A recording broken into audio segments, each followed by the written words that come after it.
दोस्तों OB52 update को आए हुए आज ऑलमोस्ट एक हफ्ते से भी ज्यादा हो चुका है और अपडेट के बाद अगर आपने अभी तक एक भी गेम खेला होगा, भले आपने बैटल रॉयल में खेला हो या फिर क्लैश स्क्वाड में खेला हो, आपको ये चीज तो क्लियर हो चुका होगा कि अपडेट के बाद कैरेक्टर का जो मेटा है वो कम्प्लीटली चेंज हो चुका है। यानी कि अपडेट के बाद अगर आपको बैटल रॉयल या फिर क्लैश स्क्वाड के अंदर आसानी से रैंक पुश करना है तो आपको भी उस मेटा के अकॉर्डिंग चलना पड़ेगा, क्योंकि बिलीव मी अपडेट के बाद अगर आपने कैरेक्टर सिलेक्शन में जरा सा भी गलती करी तो भाई आपको रैंक पुश करने में काफी ज्यादा दिक्कत आने वाली। और एक सीक्रेट बात बताऊं भाई, 3rd और 6th कैरेक्टर को तो बिल्कुल मिस मत करना, क्योंकि वो अपडेट के बाद गोल्डन कैरेक्टर्स होने वाले, जिनका अगर आपने यूज कर लिया तो रैंक पुश तो हो गया समझो। तो अब जल्दी से वीडियो को लाइक शेयर और हाइप करने के बाद भाई अगर आप लोग चैनल पे पहली बार आ रहे हो तो भाई ऐसे और भी इन्फॉर्मेटिव वीडियोस को देखने के लिए चैनल को आप लोग सब्सक्राइब कर लेना, और सब्सक्राइब करने के बाद साइड में जो बेल आइकन आएगा उस पर क्लिक करके ऑल पे प्रेस कर देना, और ये सभी चीज आपके लिए बिल्कुल फ्री। अब देखो, वैसे तो हमारे गेम के अंदर काफी सारे एक्टिव कैरेक्टर्स हैं जिनको आप लोग अपडेट के बाद यूज कर सकते हो बैटल रॉयल या फिर क्लैश स्क्वाड मोड के अंदर, लेकिन अपडेट के बाद गेम प्ले करके मुझे जिन कैरेक्टर से सबसे ज्यादा बेनिफिट मिला है मैं सिर्फ उन्हीं के बारे में बताने वाला हूँ। सबसे पहले मैं स्टार्ट करूंगा क्लैश स्क्वाड से, जहां पर मैं 3rd नंबर पे रखना चाहूंगा हमारे न्यू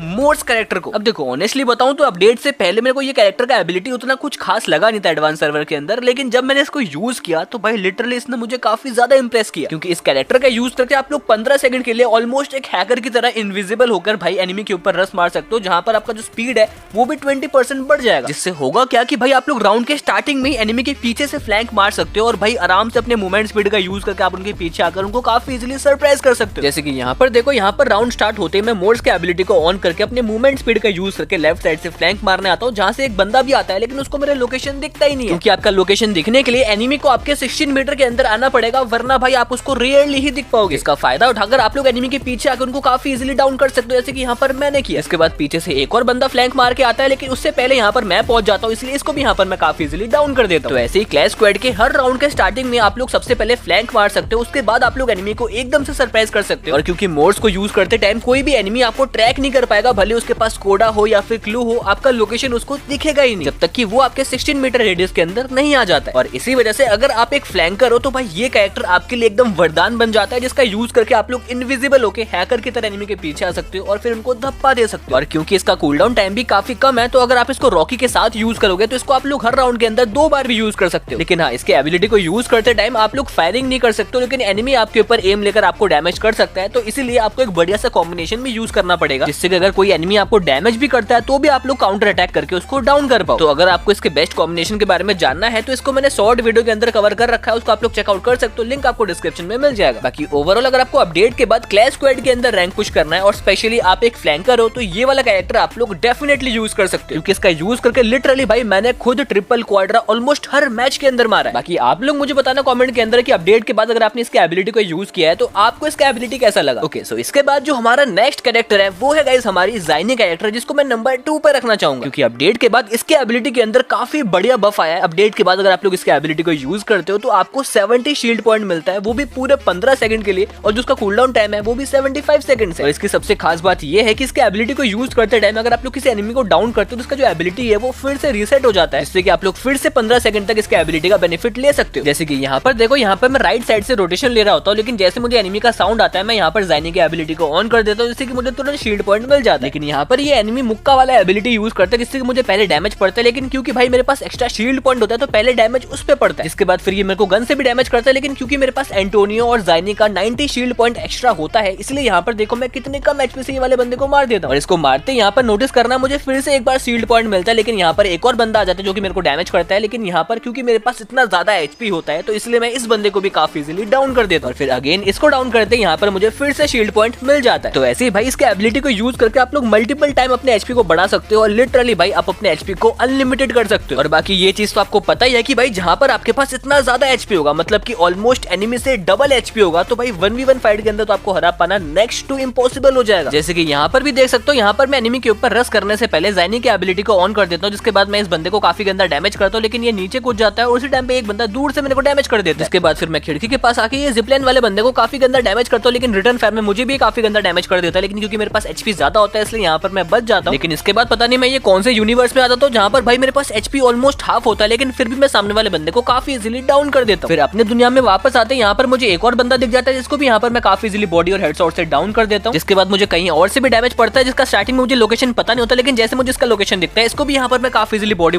से डाउन कर देता हूँ। इन तीनों को डाउन करने के बाद भाई लास्ट बंदा बचता है, और भाई तब तक मेरे ज़ाइनी का एबिलिटी फिर से चार्ज हो जाता है। इसके बाद फिर जैसे मेरे को आखिरी बंदा दिखता है उसको यहाँ पर मैं काफी गंदा डैमेज करके ज़ाइनी लगा के उसके ऊपर रस मारने जाता हूँ। यहाँ पर ये मेरे को डैमेज तो करता है, लेकिन क्योंकि मेरे पास शील्ड पॉइंट इतना ज्यादा होता है इसलिए मेरा एचपी काफी कम खत्म होता है, इसलिए मैं बिना रुके उसके ऊपर रस मारता हूँ। इसको खत्म करके भाई 1v4 मार के मैच को बूया कर लेता हूँ। तो ऐसे आप लोग भी अपडेट के बाद ज़ाइनी कैरेक्टर के अनलिमिटेड एचपी का बेनिफिट ले सकते हो और भाई काफी easily 1v2, 1v3, 1v4 clutches को निकाल सकते हो। और क्योंकि इसका भी कूल डाउन टाइम 75 सेकंड है, तो अगर आप लोग रॉकी की एबिलिटी को यूज करोगे और कोई राउंड लंबा चलेगा तो उस राउंड के अंदर आप लोग इसके एबिलिटी को भी 2 बार यूज कर सकते। लेकिन इन दोनों के अलावा जो कैरेक्टर मेरे को अपडेट के बाद क्लैश स्क्वाड के लिए सबसे बेस्ट लगा वो है गाइस हमारा ओरियन कैरेक्टर। अब देखो मोर्स कैरेक्टर बढ़िया तो है, लेकिन वो बेसिकली फ्लैंकर्स के लिए है। वहीं जो ज़ाइनी कैरेक्टर है उसका यूज करके आप लोग अनलिमिटेड एचपी का बेनिफिट तो ले सकते हो, लेकिन वो भी सिर्फ लिमिटेड टाइम तक रहता है। लेकिन ओरियन का एबिलिटी एक ऐसा एबिलिटी है जिसके एबिलिटी को यूज करने के लिए आपको सिर्फ ईपी की जरूरत होती है और किसी भी चीज की नहीं, क्योंकि इसके अंदर भाई कूल डाउन टाइम है ही नहीं। जैसे कि यहीं पर देख लो, यहाँ पर मैं जा रहा होता हूँ लेकिन एकदम से मेरे को जैसे एनिमी डैमेज करता है उसी टाइम पे मैं ओरियन बन जाता हूँ और ओरियन से निकलते इसको डाउन करता हूँ, फिर डाउन करते ही फिर से ओरियन बन जाता हूँ। क्योंकि जैसा आपको मैंने बताया कि इसके एबिलिटी को यूज करने के लिए आपको सिर्फ ईपी की जरूरत होती है और ईपी यहाँ पर आपको मिगुल्ला कर देगा। मतलब पहले राउंड के स्टार्टिंग में सुपर बॉनफायर का यूज करके हर राउंड के अंदर अपना ईपी पूरा फुल कर लो। उसके बाद फिर फाइट के अंदर जाओ, ओरियन का यूज करो, एनिमी को डाउन करो, फिर से आपको ईपी मिल जाएगा, फिर से आप लोग ओरियन की एबिलिटी को यूज कर पाओगे। और इसकी सबसे खास बात ये है कि भाई इसके एबिलिटी को यूज करते टाइम कोई भी एनिमी आपको किसी भी चीज का यूज करके डैमेज दे ही नहीं पाएगा। इसका यूज करके आप लोग शॉर्ट रेंज के अंदर घुस कर भाई एनिमी को धो कर आ सकते हो। जैसे कि यहाँ पर देख लो, यहाँ पर मैं सबसे पहले सामने एक बंदे को डाउन करता हूँ, जिसके बाद भाई एक बंदा मेरे ऊपर नीरो फेंकता है, लेकिन उसी टाइम पे मैं ओरियन की एबिलिटी को यूज कर लेता हूँ तो मेरे ऊपर कोई असर ही नहीं होता। फिर इसके बाद मैं शॉर्ट रेंज के अंदर जाता हूँ, एक और बंदे को यहाँ पर डाउन करता हूँ, डाउन करते यहाँ पर मैं फिर से ओरियन की एबिलिटी को यूज कर लेता हूँ। जिसके बाद यहाँ पर मैं इस लड़की को डाउन करता हूँ, जिसके बाद भाई एक और बंदा जिंदा होता है, तो इसलिए यहाँ पर मैं तीसरी बार ओरियन की एबिलिटी को यूज कर लेता हूँ और फिर इसको भी यहाँ पर बॉडी से खत्म करके 1v3 अकेले ही निकाल लेता हूँ इतने कम एचपी से। साथ ही में आप लोग ये वाला क्लिप भी देख लो, यहाँ पर मैं अंदर जाते ही इस बंदे को काफी गंदा डैमेज तो करता हूँ, लेकिन भाई ये डाउन नहीं होता। लेकिन उसी टाइम पे दूसरा बंदा आ जाता है, बट क्योंकि मेरे पास ओरियन का एबिलिटी होता है तो भाई दोनों में से कोई भी मेरे को डैमेज कर ही नहीं पाता। लेकिन मैं ओरियन से निकलते सबसे पहले इस बंदे को डाउन करता हूँ, जिसके बाद मैं फिर से ओरियन का एबिलिटी को यूज कर लेता हूँ, जिसके बाद इस वाले बंदे को भी डाउन करके यहाँ पर 1v2 भाई कितने आसानी से निकाल लेता हूँ। तो ऐसे आप लोग भी 1v2, 1v3, 1v4 भाई ऑलमोस्ट हर मैच हर राउंड के अंदर निकाल सकते हो। बस आपको साथ में एक बढ़िया सा कॉम्बिनेशन यूज करना पड़ेगा। चाहो तो आप लोग ये वाला कॉम्बिनेशन यूज कर सकते हो जो कि मैं यूज कर रहा हूँ। तो ओवरऑल अपडेट के बाद मेरे को ओरियन कैरेक्टर सबसे बेस्ट कैरेक्टर लगा क्लैश स्क्वाड के लिए। साथ में जो ज़ाइनी और मोर्स है उसको मैं नंबर 2 और नंबर 3 पे रखना चाहूंगा। बाकी इन 3 के अलावा बंदे तसुया, राइडन, कोडा, नीरो, इनको भी काफी सारे बंदे यूज कर रहे हैं, लेकिन अगर मैं टॉप 3 की बात करूँ तो मेरे को अपडेट के बाद यही 3 सबसे बेस्ट लगे। बाकी अगर आप लोगों ने अपडेट के बाद क्लैश स्क्वाड खेला है तो आपको सबसे बढ़िया एक्टिव कैरेक्टर कौन सा लगा, आप मुझे कमेंट के अंदर जरूर बताना। लेकिन क्लैश स्क्वाड के अलावा अगर मैं बैटल रॉयल की बात करूँ ना, तो भाई उसके अंदर मैं इतना कंफ्यूज हो गया था कि भाई मैं नंबर 1 पे किसको रखूँ, नंबर 3 पे किसको रखूँ। इसलिए भाई मैंने सिर्फ टॉप 3 ढूंढ लिया। रैंकिंग आप कर लेना और करके आपकी जो भी रैंकिंग है वो आप कमेंट के अंदर जरूर बताना। अब बैटल रॉयल के लिस्ट के अंदर मैं सबसे पहले रखना चाहूंगा आयरिस के एबिलिटी को, जो कि भाई अपडेट के बाद भी एक काफी डिसेंट एबिलिटी है। क्योंकि इसके अलावा जो उसका कॉम्पिटिटर है मतलब स्काइलर है, वो भाई एनिमी का वॉल तो तुरंत फोड़ देता है, लेकिन अगर कोई उसके रेडियस से बाहर निकल के वॉल लगाता है तो वहां पर स्काइलर का एबिलिटी काम नहीं करता। लेकिन वहीं अगर मैं आयरिस की बात करूं तो भाई ये कैरेक्टर 15 सेकंड तक एक्टिव रहता है, जिसके अंदर अगर एनिमी 3 ग्लोवल भी लगा लेगा तो भी वो सेफ नहीं रहेगा। और क्योंकि इसके अंदर कोई रेडियस वगैरह का सीन नहीं है, तो एनिमी जहां भी जाएगा भाई 15 सेकंड के लिए अगर वो ग्लोवल के पीछे रहेगा तो उसका मरना तय है। जैसे कि यहीं पर देख लो, यहाँ पर मैं सबसे पहले एनिमी को डैमेज करता हूँ, उसके बाद वो ग्लू वॉल के पीछे जाता है, जिसके बाद मैं आयरिस के एबिलिटी को यूज करके उसके ऊपर फायरिंग करता हूँ। उसके बाद वो साइड में आके एक और ग्लू वॉल लगाता है, लेकिन मैं कंटिन्यूअसली ग्लू वॉल के आर पर उसको डैमेज करने लगता हूँ और उसके बाद भाई वो एक और ग्लू वॉल लगता है, लेकिन फिर भी भाई वो बच नहीं पाता। तो ऐसे आप लोग आयरिस के एबिलिटी को यूज करके एनिमी को काफी इजीली ग्लू वॉल के आर पर डैमेज देकर डाउन कर सकते हो, जो कि लॉन्ग रेंज के अंदर किल्स निकालने के लिए आपके लिए काफी हेल्पफुल होने वाला है। और साथ ही में क्योंकि आयरिस के एबिलिटी को यूज करने से आप लोग एनिमी को मार्क भी कर सकते हो, तो आप लोग इसका यूज करके एनिमी का लोकेशन भी ट्रैक कर सकते हो। जैसे कि यहीं पर देख लो, यहाँ पर मैं सबसे पहले इस बंदे को डैमेज करता हूँ। डैमेज खाने के बाद जैसे ये बंदा बचने के लिए ग्लू वॉल लगाता है और मैं आयरिस के एबिलिटी को यूज करके उसके ग्लू वॉल के ऊपर फायरिंग करता हूँ, तो उसके ऊपर जो मार्किंग आता है भाई वो कब तक रहता है वो चीज आप लोग नोटिस करना। यहाँ पर ये बंदा सबसे पहले ऊपर जाता है, फिर ऊपर से नीचे कूद के पीछे से भागने का ट्राई करता है, लेकिन तब भी भाई उसके ऊपर मार्किंग आ रखी होती है, जिसका यूज करके उसको मैं यहाँ पर काफी इजीली खत्म कर पाता हूँ। तो ऐसे आप लोग भी आयरिस के एबिलिटी को यूज करके अपडेट के बाद काफी इजीली बैटल रॉयल के अंदर किल्स निकाल सकते हो, जो कि शॉर्ट रेंज के अंदर भी काम आएगा और लॉन्ग रेंज के अंदर भी काम आएगा। लेकिन अगर आप लोग स्पेशली शॉर्ट रेंज प्लेयर हो, मतलब कि लॉन्ग रेंज फाइट आप लोग ना के बराबर करते हो, मैक्सिमम टाइम आप लोग शॉर्ट रेंज के अंदर घुसते हो, तो वहां पर आपको आयरिस के जगह पर ऑस्कर के एबिलिटी को यूज करना है। अब ऑस्कर के एबिलिटी को यूज करके आप लोग आयरिस की तरह मार तो नहीं कर सकते, लेकिन उसको घुसकर मार जरूर सकते हो। जैसे कि यहीं पर देख लो, यहाँ पर लैंडिंग करते के साथ ही यहाँ पर मेरे साथ एक और बंदा उतरता है, जिसको कि यहाँ पर मैं यूजी से काफी गंदा डैमेज करता हूँ, लेकिन उसके बाद ही अंदर जाकर ग्लू वॉल लगा लेता है। लेकिन यहाँ पर मेरे पास होता है ऑस्कर का एबिलिटी, जिसका यूज करके मैं इसके दोनों ग्लू वॉल को फोड़ के अंदर घुस के सेकंड्स के अंदर इसको खत्म कर देता हूँ। शॉर्ट रेंज के अंदर स्पेशली ऑस्कर को यूज करने का मेन रीजन ये है कि कि भाई ये एनिमी का जो ग्लू वॉल है उसको इंस्टेंटली फोड़ देता है और साथ में एनिमी को डैमेज भी करता है, जिससे कि एनिमी के पास रिएक्ट करने का मौका नहीं होता। और साथ में भाई ये आपको डैशिंग स्पीड भी प्रोवाइड करता है, जो कि आपको स्काइलर और आइरिस के अंदर नहीं मिलेगा। मतलब कि ऑस्कर का यूज करके आप लोग ना सिर्फ एनिमी का वॉल फोड़ सकते हो, बल्कि उनको शॉर्ट रेंज के अंदर सरप्राइज भी कर सकते हो और सरप्राइज करके उनको मार सकते हो। लाइक यहाँ पर देखो, यहाँ पर भाई मैं लूट कर रहा होता हूँ, तभी भाई मुझे पता चलता है कि यहाँ पर एक बंदा आ चुका है, तो उसी टाइम पे मैं तुरंत ऑस्कर की एबिलिटी को यूज करता हूँ। इसके बाद देखो ये बंदा उधर ही देखता रह जाता है, उतनी देर में मैं इसके पीछे आके इसको धप्पा दे देता हूँ। तो ऐसे आप लोग भी ऑस्कर के डैशिंग स्पीड का यूज करके एनिमी को शॉर्ट रेंज के अंदर सरप्राइज करके काफी इजीली मार सकते हो और मैच को बूया भी कर सकते हो। यानी कि अपडेट के बाद अगर आप लोग लॉन्ग रेंज प्लेयर हो, कभी कभार शॉर्ट रेंज के अंदर जाते हो, तो वहां पर आप लोग आइरिस की एबिलिटी को यूज करो। लेकिन अगर आप लोग maximum time short range fighting करते हो, रश करते हो,